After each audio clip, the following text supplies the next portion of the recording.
Hello guys, আমি শ্রেয়া। তো তোমরা আমাকে অনেকেই ইনস্টাগ্রামে ডিএম করেছিলে আর্ট কলেজের ব্যাপারে, তোমরা অনেক প্রশ্ন করেছো।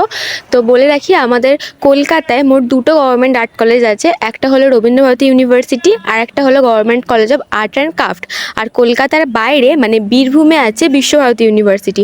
তো এই প্রত্যেকটা আর্ট কলেজেই চান্স পাওয়ার জন্য একটা এন্ট্রান্স এক্সাম দিতে হয়। বিশ্বভারতী ইউনিভার্সিটির এন্ট্রান্স এক্সাম 2025-26 অলরেডি আগের মাসে হয়ে গেছে। আর রবীন্দ্রভারতী ইউনিভার্সিটির ফর্ম ফিল আপ শেষ হয়ে গেছে। তবে জিসিএসি মানে government college of art and ক্রাফটের ফর্ম বেরিয়েছে 30 জুন, যে ফর্মটা ফিল আপ চলবে 5 জুলাই অবধি, মানে লাস্ট ডেট 5 জুলাই অবধি। এখানে এজ লিমিট থাকে এবং অনেক ডিপার্টমেন্টও থাকে। যেমন গভর্নমেন্ট আর্ট কলেজে মোট পেন্টিং আছে, অ্যাপ্লাইড আর্ট আছে, স্কাল্পচার আছে, উডান লেদার আছে, টেক্সটাইল আছে এবং সেরামিক আছে।